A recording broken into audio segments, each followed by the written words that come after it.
Shaki, maman de Barbe Noire, Harald versus Chebek. Est-ce que Harald c'est un gros connard? Et les secrets sur la naissance de Shanks. Bref, on va parler de tout ça dans la critique analyse du chapitre de la semaine, le chapitre 1158. Bon, vous l'avez remarqué, derrière moi, il y a des gros changements en ce moment au niveau du décor. On est en train de refaire l'installation électrique et aussi l'installation des meubles et de l'électricité, enfin des LED, comme vous pouvez voir. Dites-moi d'ailleurs dans les commentaires si vous appréciez ce nouveau design qu'il y a derrière moi. Ne vous inquiétez pas, on va remplir tout ce qu'il y a derrière. Là, c'est des petits exemples par rapport au jump, par rapport au manga, par rapport au pop, par rapport aux figurines qu'il va y avoir un petit peu partout. Il y a normalement, on devait vous préparer un gros setup pour le 1er septembre, mais malheureusement ça a pris plus de temps que prévu et il va aussi y avoir des changements, des gros changements au niveau de la chaîne. D'ailleurs le cadrage aussi comme ça, c'est un cadrage qu'il va y avoir maintenant pour les reviews et aussi pour les vidéos debunk. Encore une fois, dites-moi dans les commentaires si vous appréciez un petit peu ce format. On est là surtout pour parler du chapitre 1158. On reprend les formats à l'ancienne. C'est vraiment ce que vous avez stipulé et que vous m'avez dit dans les anciennes vidéos. Vous aimez quand on parle tout simplement du chapitre, donc on va reprendre ça page par page et expliquer, vraiment décortiquer tout ce qu'il y a au niveau de ce chapitre. Déjà, il est composé pour moi de 4 grandes parties. On a la première partie qui va être sur Goldie Roger et justement Rayleigh. Après, on va passer sur l'introduction des événements importants de God Valley qui va faire un écho justement à la fin du chapitre. La dernière page, d'ailleurs, c'est quelque chose qu'adore faire Eiichiro-Oda, c'est-à-dire qu'il met une page avec une information et cette information se répercute justement sur la fin. Après, on va avoir une partie sur la ruche et une autre partie sur le combat de Harald versus Xebec, qui est justement le titre du chapitre. D'habitude, Eiichiro-Oda nous met des petits titres où on n'arrive pas à comprendre un petit peu ce qu'il y a et c'est au fur et à mesure de la lecture du chapitre qu'on comprend. Et bien là, dès l'introduction, on a Rox versus Harald. Et il y a la première 2 pages que je zappe tout le temps parce que pour moi, elle n'est pas vraiment intéressante, sauf que là, on a un truc absolument de dingue. Déjà, la première chose, c'est que j'ai beaucoup apprécié comment a été dessiné Yamato. On voit d'ailleurs qu'il s'est un petit peu amélioré au niveau des dessins. C'était un peu moins chargé et surtout, c'était très très net. Rappelez-vous, le dernier chapitre, il y avait eu des problèmes. Il l'avait rendu non terminé parce qu'il avait justement des petits problèmes. Il avait fait plein de choses et il avait besoin de prendre du repos. Et là, il nous annonce un truc tout simple, c'est il y a une tombe que je pensais qu'était justement de Ashura Doji. Eh bien non, la tombe c'est de Kozuki Moria, pirate de la justice, et non pas Kozuki Moria, comme je l'ai dit dans ma réaction live. Et encore une fois, c'est la preuve que je ne lis pas les spoils avant de lire le chapitre. Parce que appeler le mec Kozuki Moria, faut vraiment pas être intelligent. Qu'est-ce que ça nous dit? Est-ce que c'est un retcon de Moria? Parce qu'on sait par rapport au vivre card qu'il est né à West Blue. J'ai fait pas mal de recherches et il ne semble pas qu'il ait grandi sur Wano Kuni. Il est venu sur Wano Kuni pour justement combattre Kaido et il s'est fait totalement latter. Ça c'était quelques temps après la mort de Goldie Roger quand il y a eu l'ère de la piraterie qui est sortie. Mais il a pris avec ça le Shushui ainsi que le cadavre de Ryuma pour après en faire un zombie qui va être sous ses ordres pour après revenir en faire un général et après revenir et latter Kaido. Chose qui ne s'est jamais passé. Pourquoi on a ici Kozuki Moria? Est-ce que c'est le même personnage? Je ne pense pas que ça soit le même personnage, mais peut-être que Kozuki quand même, c'est de la famille d'Oden, c'est peut-être un des descendants d'Oden, et que peut-être que les parents, alors attention, à théorie que je fais en live, les parents de Moria, qui sont justement sur West Blue, ont connu Kozuki Moria, vu que c'est un descendant, et qu'ils ont donné le nom de Moria à leur fils, Gecko Moria, comme hommage justement à ce personnage. Gecko Moria s'est posé la question de pourquoi on m'a appelé Moria. Peut-être qu'il a eu l'information et donc il connaît le monde de Wano Kuni et que c'est pour ça après qu'il a été à Wano Kuni chercher justement le célèbre épéiste. Peut-être que justement Kozuki Moria a peut-être existé pendant l'ère de Ryuma. Et je ne pense pas qu'on va avoir un gros retcon au niveau de Moria. Je ne pense pas que c'est Moria qui est ici. Je ne pense pas que Moria soit descendant de Wano Kuni et qu'il ait vécu à Wano Kuni. Vous, dans les commentaires, dites-moi ce que vous pensez par rapport à ce petit Moria. Et voilà. On commence le chapitre et le chapitre va être découpé d'une façon assez spéciale. C'est-à-dire qu'on commence sur 3 pages qui vont raconter l'histoire de Roger et de Rayleigh et ça va avoir justement une incidence sur ce qu'on va avoir après, c'est-à-dire ce qui se passe au niveau de la ruche et du bar de Shakuyaku. Donc on fait un petit rappel, Roger est amoureux de Shakuyaku et il essaye de la combattre, de la poursuivre sur les mers pour toujours lui dire qu'il l'aime et malheureusement il fait la gueule. Pourquoi ? Parce que Shakuyaku a décidé de ne plus être pirate et de partir directement sur l'île de la Ruche pour ouvrir un bar. Donc au début, moi je pensais que Roger faisait la gueule. Pourquoi ? Parce que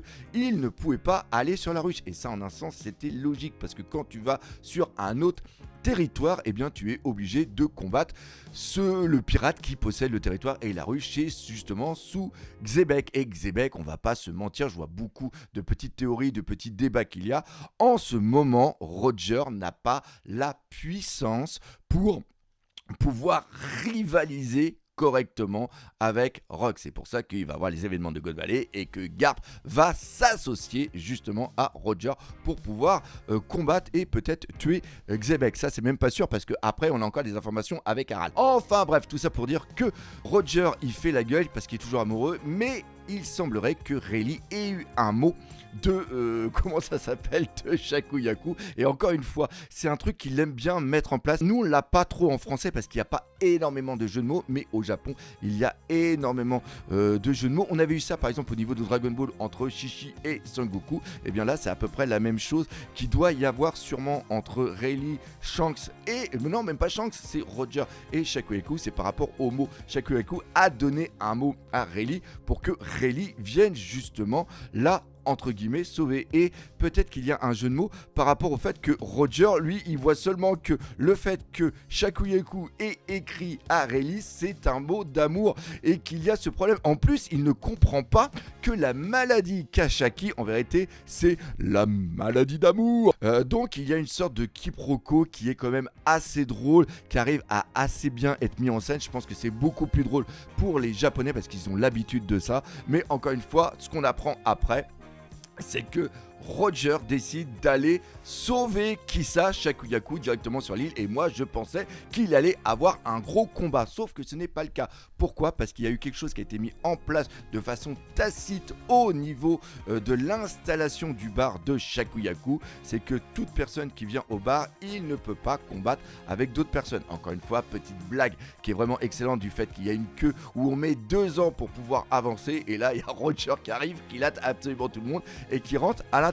On voit une certaine animosité entre Roger et Rox, mais ils ne peuvent pas combattre à l'intérieur. Cependant, il a été stipulé que si au niveau de la ruche et si au niveau du bar, ils ne peuvent pas combattre l'un contre l'autre, sur les mers, c'est totalement différent et peut-être que plus tard, on verra un petit combat. Au niveau de ce qui se passe dans le bar, on a quelques petites informations dont la plus croustillante est que, d'après ceci, peut-être que Roger, j'en veux pour Roger, non c'est pas Roger, c'est que Xebec a eu un enfant avec Shakuyaku. Et quand on reprend les dates, ça peut correspondre aux dates avec la naissance de Barbe Noire.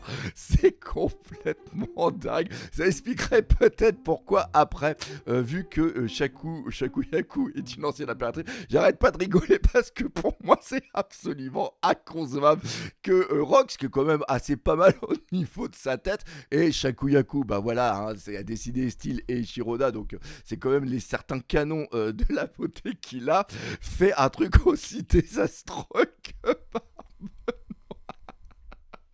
je vous prie de m'excuser, c'est pour ça que j'adore One Piece. Donc, ça a l'air... J'arrive pas à m'en mettre. Bon, c'est peut-être pour ça après que Barbe Noire va sur l'île des Kuja pour prendre le fruit du démon de Boa Hankoku. Je pense que en vérité, ce qu'on a comme information ici est une information totalement fausse. Cependant, il y a bien la naissance de Barbe Noire, mais la maman, c'est peut-être pas justement Jakuyaku, et c'est peut-être pour ça que Xebec a décidé de ne plus être amoureux justement d'elle, parce qu'il sait qu'il n'y arrivera jamais, et c'est peut-être Stussy qui est en train de mettre ça en place pour essayer de faire comprendre à Barbe Blanche que elle, Stussy, elle veut un enfant avec Barbe Blanche. Donc bref, encore une fois, dites-moi dans les commentaires si ça vous a comme moi totalement plié en deux, ou si vous en avez absolument rien à foutre. Bon, on va revenir un petit peu sérieux, on va parler du combat entre Harald et Xebec. On va reprendre un petit peu dans le contexte d'après ce que moi j'ai compris par rapport à ce que j'ai relu au niveau des précédents chapitres et surtout du flashback. Le flashback nous est conté justement par Loki, et il faut savoir que pendant ce combat, on voit que Loki est présent. Et ce combat est hyper symbolique parce qu'il vient de terminer une amitié qu'il y avait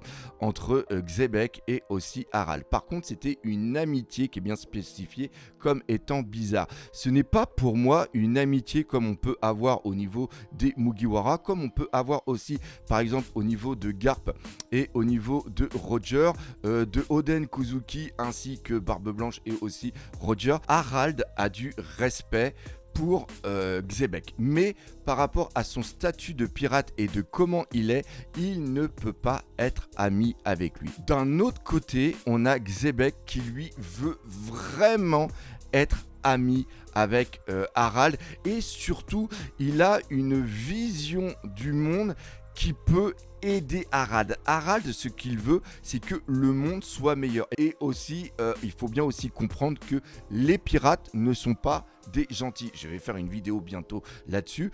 La plupart des pirates sont là pour piller et terroriser les populations.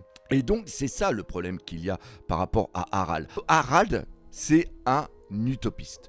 Il veut un monde où tout le monde est heureux, tout le monde puisse vivre. Il déteste le passé qu'a son peuple, c'est-à-dire que c'était des personnes qui pillaient, c'était des pirates tout simplement qui allaient et qui pillaient, et on le voit dans le petit flashback qu'il y a, c'est-à-dire que les gens savent que Harald a un bon fond, mais l'inconvénient c'est que la méchanceté, les pillages qu'il y a eu pendant plusieurs années au niveau des Vikings, au niveau des géants, a mis dans l'esprit des gens que les géants sont des personnages qui sont dangereux. Et donc, si Harald devient dans l'équipage justement de Xebec, il va continuer à projeter cette image qui est vraiment mauvaise.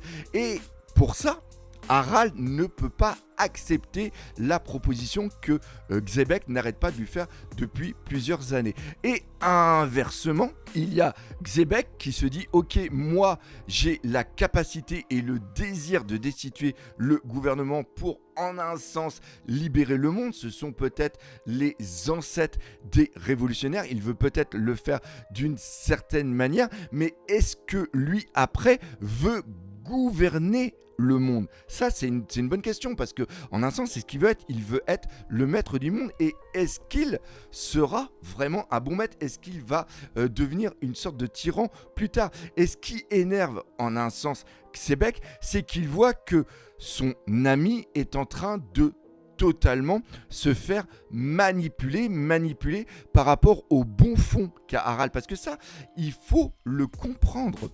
Harald est un bon personnage. Harald a un bon fond. Il veut libérer son peuple. Il veut enlever l'image ancestrale qu'a son peuple de guerriers pour en faire peut-être des commerçants, pour en faire des gens qui vont être là pour aider les autres. Et lui, Harald, la seule manière qu'il voit pour pouvoir réussir ça, c'est de rentrer dans le gouvernement mondial et essayer à travers sa position de changer la mentalité du gouvernement mondial. Et on sait que c'est utopique et on sait que c'est absolument impossible. Et c'est pour ça que quand tu vois le combat, quand tu l'analyses au-delà des niveaux de puissance comme peuvent faire un petit peu les kékés qui ne comprennent pas One Piece, au-delà de la puissance, on voit surtout qu'il y a une très très grande douleur de la part de Xebec, qui est en train de voir son pote être manipulé pour au final ne rien avoir du tout. On a le narrateur qui est en train de nous dire c'est le dernier combat qu'il y a eu entre eux avant un certain événement. L'événement, c'est peut-être celui qui va avoir à God Valley ou peut-être après autre part, quand par exemple on va imaginer que au niveau de God Valley, Harald il soit à 2 doigts de la mort, qu'il prenne son bateau et qu'il revienne au niveau de Elbaf et qui viennent demander l'aide de Harald, et Harald lui a dit non, maintenant nous ne sommes plus amis et malheureusement je vais devoir te tuer.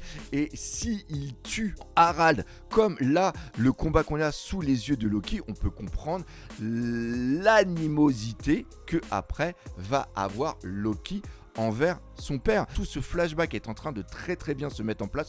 On est en train de mettre une sorte de teaser au niveau de God Valley, et justement en parlant de God Valley, on va parler de la dernière page de ce chapitre. On va parler de ce petit Fingarland qui a eu un enfant, non pas avec une dragon céleste, mais avec une femme du peuple, une femme rousse, d'où les cheveux de Shamrock et aussi de Shanks. Il a vécu longtemps, parce que ce qui est très important, c'est que dans la première page qu'on a au niveau de la conversation entre les doyens et Fingarland qui d'ailleurs est au courant de la grandeur, c'est-à-dire de Im-sama. Est-ce qu'il sait comment est Im-sama? Il l'appelle la grandeur, donc il est peut-être au courant qu'il y a une personne qui existe au-dessus, mais ne l'a peut-être pas encore vue. Par contre, le fait qu'il la connaisse explique pourquoi après il va être choisi pour remplacer Saturne. Il y a déjà dans cette première page un élément important au niveau de God Valley. God Valley est une île importante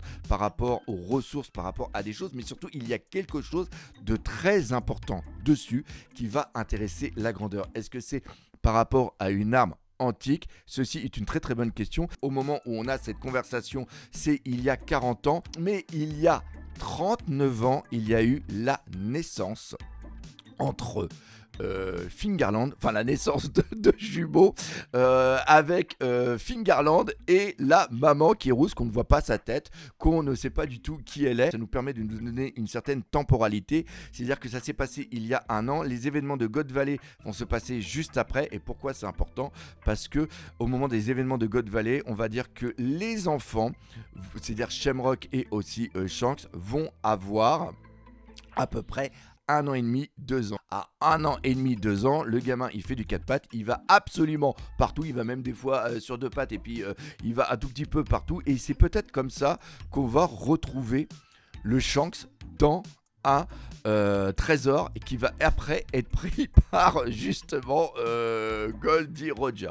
En gros, au moment de God Valley, peut-être que Shamrock a voulu prendre ses 2 enfants, peut-être qu'il a aussi voulu prendre sa femme, peut-être que sa femme est morte au niveau des événements qui se sont passés au niveau de God Valley, mais toujours est-il que il a réussi à prendre qu'un seul enfant par rapport à 2. Pourquoi? Parce que peut-être que déjà dès le départ, on a un petit peu, et ça c'est une théorie et moi c'est ce que je valide totalement au niveau de la vraie vie, on est déjà avec des capacités prédéterminées et un caractère prédéterminé qui lui après va être forgé plus ou moins par les parents et une éducation, mais tu nais déjà avec une sorte de fond. Shamrock, lui, c'était un bébé qui était totalement tranquille, peinard de son côté, et de l'autre côté, tu avais Shanks qui lui était un bébé totalement what the fuck, qui faisait plein de conneries et qui était un petit peu dans le mode aventurieux, oui c'est comme ça qu'on dit. Et en gros ce qui s'est passé, c'est qu'au moment des événements de God Valley, eh bien Shanks il est parti, il a fait du 4 pattes et il s'est trimballé un petit peu partout, et après il s'est retrouvé dans un coffre, il a vu de l'or, il a été dedans, et après le coffre s'est refermé, et au moment où donc le padré à Fingarland, il a jamais su où était son fils Shanks, parce que l'autre était parti faire le con dans un coffre. Et après, quand il y a eu la fin du combat et que les pirates de Goldie Roger sont partis avec plein de trésors, et bien dans ce trésor, et bien quand ils ont ouvert, ils ont découvert le Shanks, comme on a pu voir au niveau du film Red. Tout ça pour dire que au niveau de ce chapitre, on a eu énormément d'informations, mais encore une fois, on est dans une mise en place, on est dans une montée de climax par rapport aux événements qu'il va y avoir de God Valley. Je n'ai pas du tout regardé où on était par rapport à un milieu, début, fin de tome, mais tout ce que je sais, c'est que les prochains chapitres qu'on va avoir vont être absolument dingues, et en ce moment, One Piece, c'est que du pur bonheur.